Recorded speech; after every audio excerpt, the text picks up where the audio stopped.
L'objectif de cette vidéo, c'est de définir ce que c'est qu'une fonction linéaire, puis de voir quelques généralités, à savoir le calcul d'image, le calcul d'antécédents, et ensuite deux autres notions qui sont déterminer l'expression d'une fonction linéaire, hein, et voir le graphique d'une fonction linéaire. Alors déjà, définition, une fonction linéaire c'est quoi? C'est une fonction qui est définie par une formule du type f de x égale a fois x.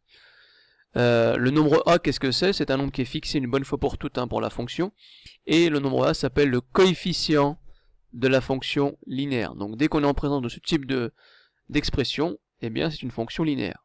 Alors tout de suite quelques exemples. Alors on va classer, vous avez ici un certain nombre de fonctions qu'il va falloir classer dans ce petit tableau. Est-ce que c'est une fonction linéaire ou pas? Alors si je prends par exemple la fonction x fois 7, alors je vous rappelle que x fois 7, hein, ça simplifie, ça fait 7x. Est-ce que 7x ça ressemble à cette formule a fois x? Bah oui, puisque x fois 7 ça fait 7x, et ici le coefficient c'est 7. Ensuite, si je prends 5x au carré, est-ce que c'est une fonction linéaire? La réponse est non. Pourquoi? Parce que vous avez un x au carré ici. Dans une fonction linéaire, il n'y a pas de carré.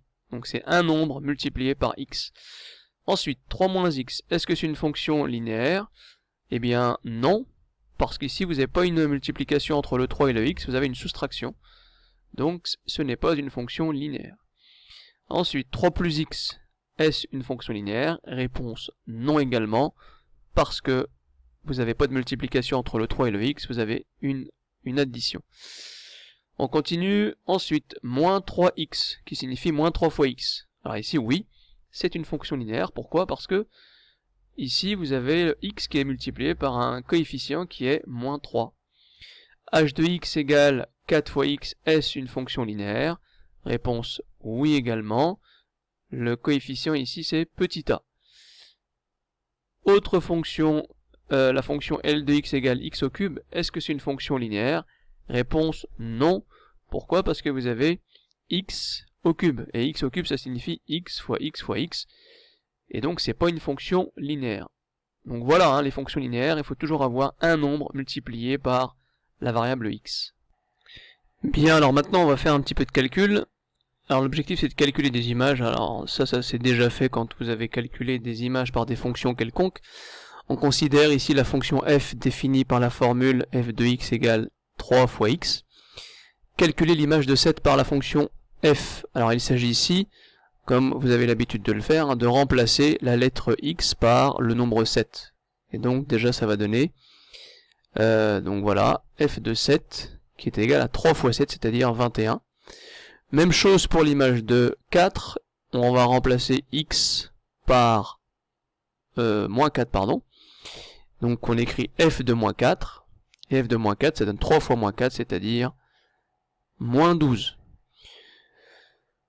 Quand on a ensuite une fraction, même chose, hein, l'image de 2 tiers. Alors pour calculer l'image de 2 tiers, donc on va faire 3 fois 2 tiers.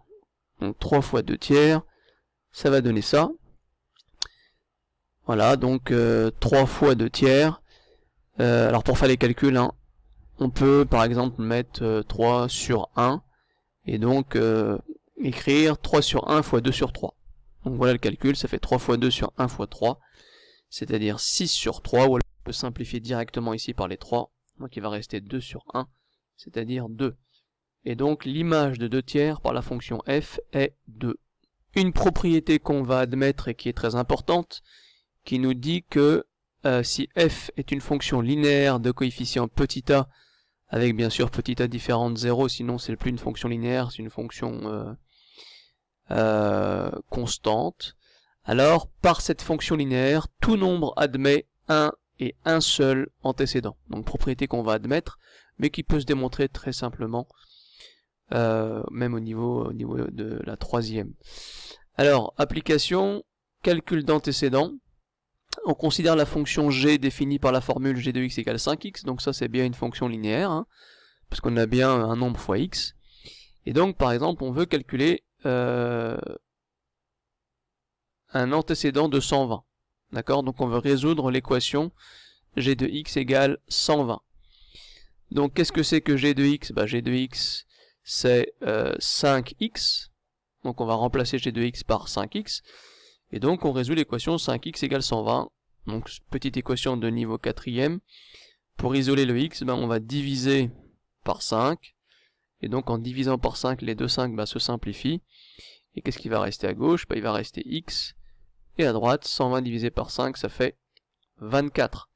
Et donc on dira que l'antécédent, on ne dit pas 1, mais l'antécédent de 120 par la fonction f est 24. Notez bien que quand on veut, quand on résout une équation de ce type-là, en fait on cherche un antécédent. Pourquoi? Parce qu'on cherche x tel que g de x soit égal à 120. Donc on cherche x tel que son image par g soit égal à 120.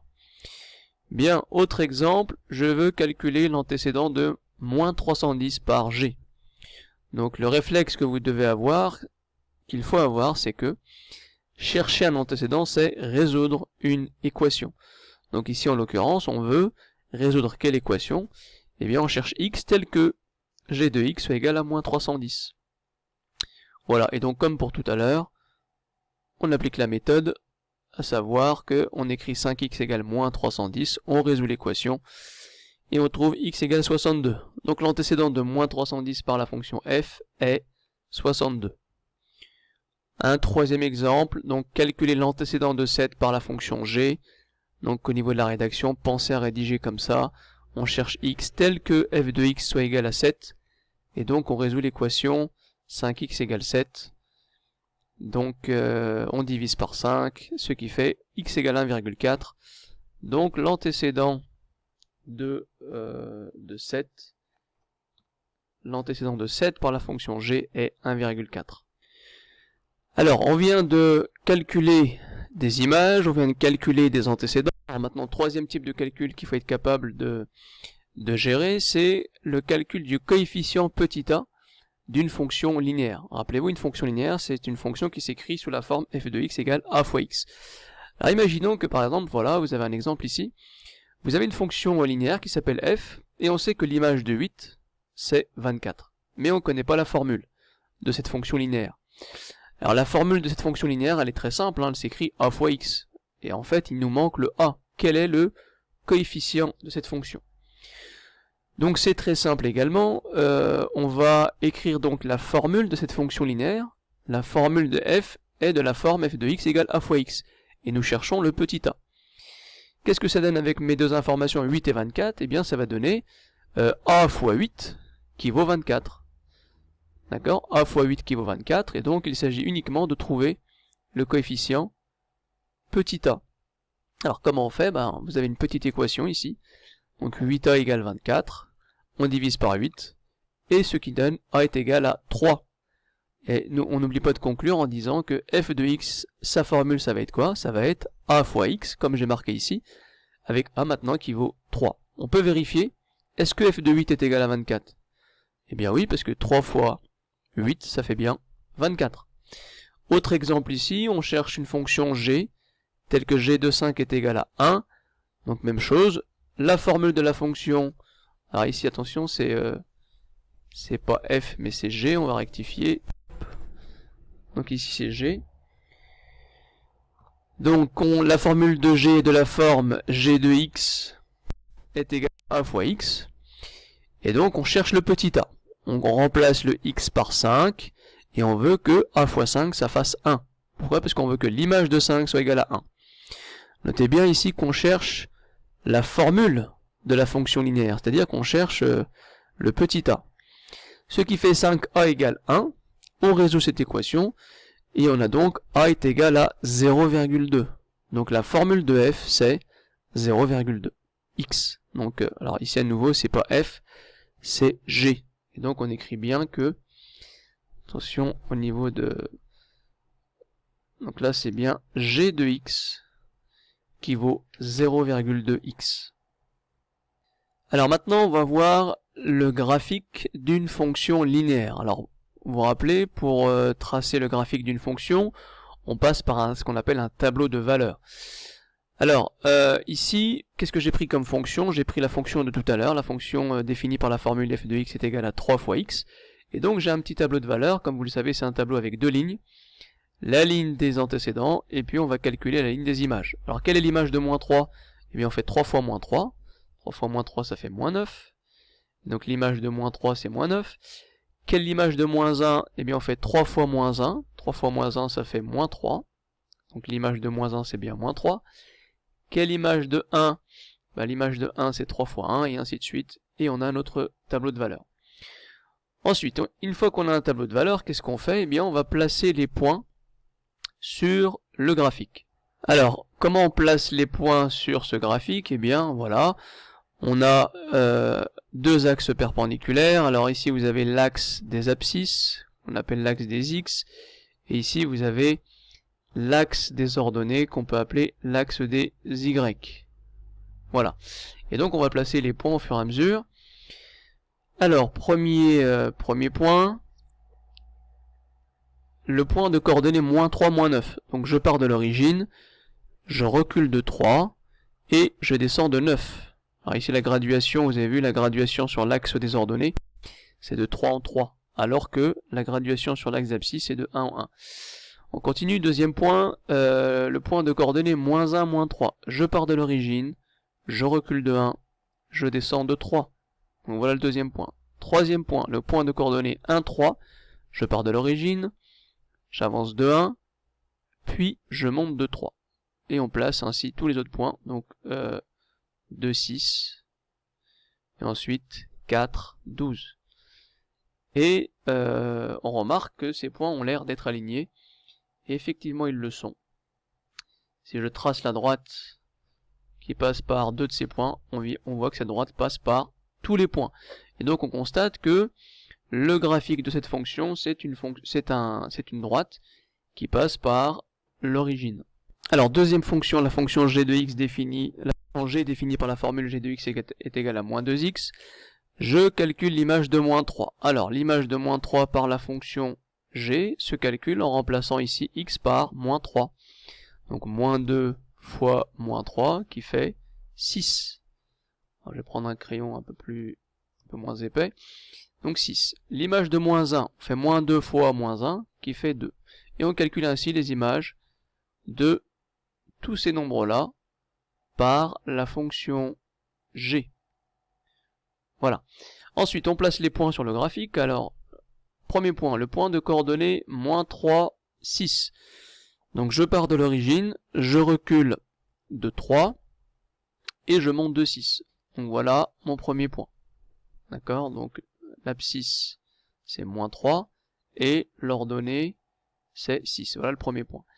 Deuxième point, le point de coordonnées moins 1, 2. Donc je recule de 1, je monte de 2. Le point de coordonnées 1, moins 2, j'avance de 1 et je descends de 2. Le point de coordonnées 2, moins 4, et je place ainsi tous les points de ce tableau. Et le point de coordonnées 4, moins 8, alors moins 8 est là, à peu près là. Et comme tout à l'heure, on voit que ces points ont l'air d'être, et ils le sont, ont l'air d'être alignés. Alors, si on récapitule ce qu'on vient de voir, c'est que le graphique d'une fonction linéaire, on voit que c'est toujours une droite, et c'est une droite qui passe par l'origine du repère. Alors, quelle est la différence entre ces deux graphiques? Vous voyez que là, vous avez une droite, on peut dire qu'elle monte, et la deuxième, on peut dire qu'elle descend. Alors ici, vous avez sur GeoGebra, vous avez une fonction linéaire, qui est la fonction f de x égale x, ou la fonction f de x, la fonction définie par la formule f de x égale 1x, et on voit bien que lorsque ce fameux coefficient augmente, regardez ce qui se passe, eh bien la droite, elle monte de plus en plus. D'accord, elle est de plus en plus raide. Maintenant, si ce fameux coefficient ici, regardez, il est négatif, qu'est-ce qui se passe? Eh bien, vous avez une droite qui descend. Donc voilà ce qu'il faut comprendre au niveau du graphique sur les fonctions linéaires. C'est une droite qui passe par l'origine, et en fonction du coefficient, eh bien, vous avez une droite qui est de plus en plus raide. Soit elle monte, soit elle descend. On verra ensuite comment on trace le graphique d'une fonction linéaire très simplement.